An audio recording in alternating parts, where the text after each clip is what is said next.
এক মজার শিয়াল ও বোকা কুমিরের গল্প। এক নদীর পাশে এক শিয়াল খাবারের সন্ধানে ঘুরছিল। হঠাৎ সে নদীর ওপারে একদল বনো মুরগি দেখতে পেল। ওখানে মুরগিগুলি চড়ে বেড়াচ্ছিল।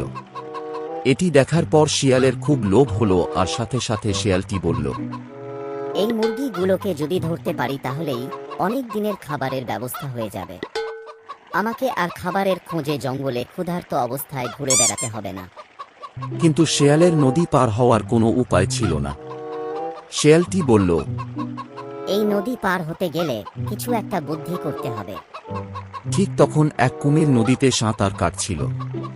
শিয়াল তাকে দেখে বলল, ওহে কুমির ভাই, তুমি কি জানো রাজা তোমাকে তার সভায় আমন্ত্রণ জানিয়েছেন, কিন্তু যাওয়ার জন্য তোমাকে আমায় পিঠে নিয়ে যেতে হবে। কুমির শুনে খুশি হয়ে রাজি হল। শিয়াল কুমিরের পিঠে চড়ে নদী পার হতে লাগল। মাঝ নদীতে এসে শিয়াল বলল, কুমির ভাই, আসলে রাজা তোমাকে ডাকেননি, আমি শুধু নদী পার হতে চেয়েছিলাম। কুমির রেগে গিয়ে বলল, তাহলে আমি তোমাকে এখনই ফেলে দিচ্ছি। শিয়াল দ্রুত উত্তর দিল, তুমি যদি আমাকে ফেলে দাও, রাজা জানলে তোমার কি শাস্তি দেবে তুমি ভেবেছ কি?